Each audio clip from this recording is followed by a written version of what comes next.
Oh, ladies, y'all thought I was done with y'all? Let me talk to y'all for a second.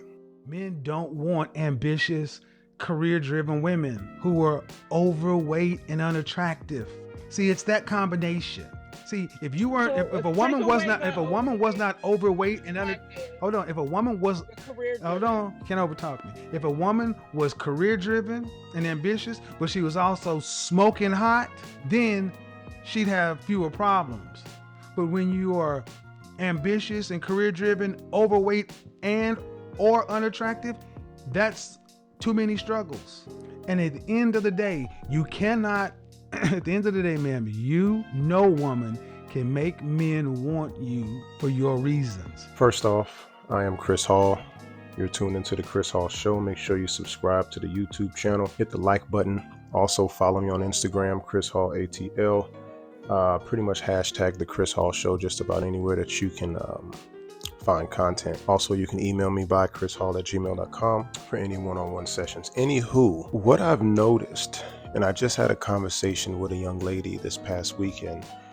As you all know, I live in Atlanta, Georgia, and a lot of women who I meet complain about how tough, how difficult it is to date in Atlanta. Now, when I spoke to the young lady, she said she had been in 3 past relationships to where she has taken care, quote unquote, of the men and pretty much wore the pants. She seemed pretty successful in her career. I believe she was a high-end educator of some sort, holding a high position, maybe like a dean or principal or something of that nature. And that's how she was carrying it. She was a little overweight, a little masculine. But what I've learned is to move up in the corporate ladder. Let me ask you guys a question. To move up in the corporate ladder, do you have to be more feminine or more masculine? What you think? I'll wait.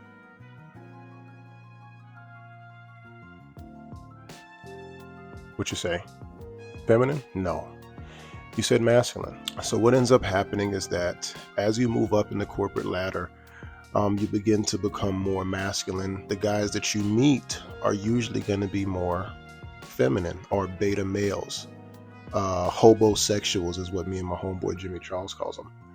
And what ends up happening is you run across these men because they're easier to deal with, at least from the onset. These are men who make substantially less than you. I mean, I've heard stories of some men don't even have any jobs, and you women choose to deal with these men for years. Not a few dates, not a few days until you find this out. No, you deal with these guys for years.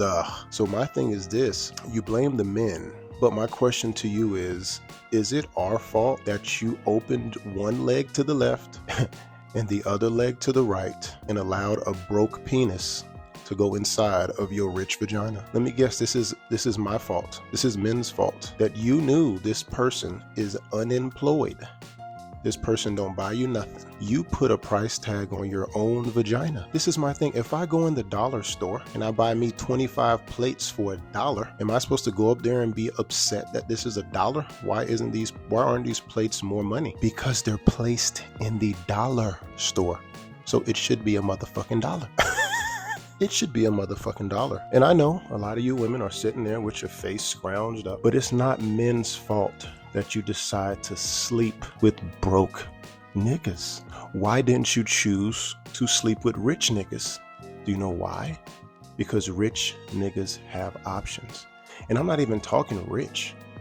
I mean, you gotta understand, this is Atlanta, one of the toughest places for women, especially black women, to date. Do you know why? Because this is the land of milk and honey when it comes to beautiful black women. And I love y'all. Don't get it twisted by the content. I just have to tell you all the truth. If you do not look a certain way, and especially act a certain way, you will be at the bottom of the list to the men with options. Now, as you muddle at the bottom of the list, there are going to be men at the bottom. I get it. All men are not good men, but the same thing goes for women. But the problem is with your jobs, your education, your degrees, your friends, your sororities, you've gained a false sense of security with these things. Men don't give a fuck for the most part if all the other things aren't in place. Your weight, how you look, how you carry yourself. Men ask all the time for you to be fit, feminine, natural hair. You give men the exact opposite, and sometimes it's not your fault. You listen to Instagram, you watch the YouTubes,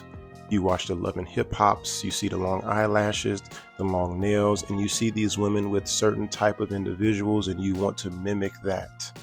But you, miss, are not a celebrity. Men en masse do not like obnoxiously long fingernails, obnoxiously long eyelashes, and weave the color that does not grow out of a person of color's head. But if you look around, this is what you give men. And then you wonder why you get the outcomes that you get. A woman that I would like is usually wearing her natural hair. If she wears a weave of some sort, it is still a natural look, and it's because it's a protective style and she's either trying to conserve something or she's going to the beach or whatever, but it's still a natural looking hairdo. So as I close, I just want you all to know your decisions are your decisions. Don't blame men when you've done these things umpteen amounts of times. Stay thirsty, my friends.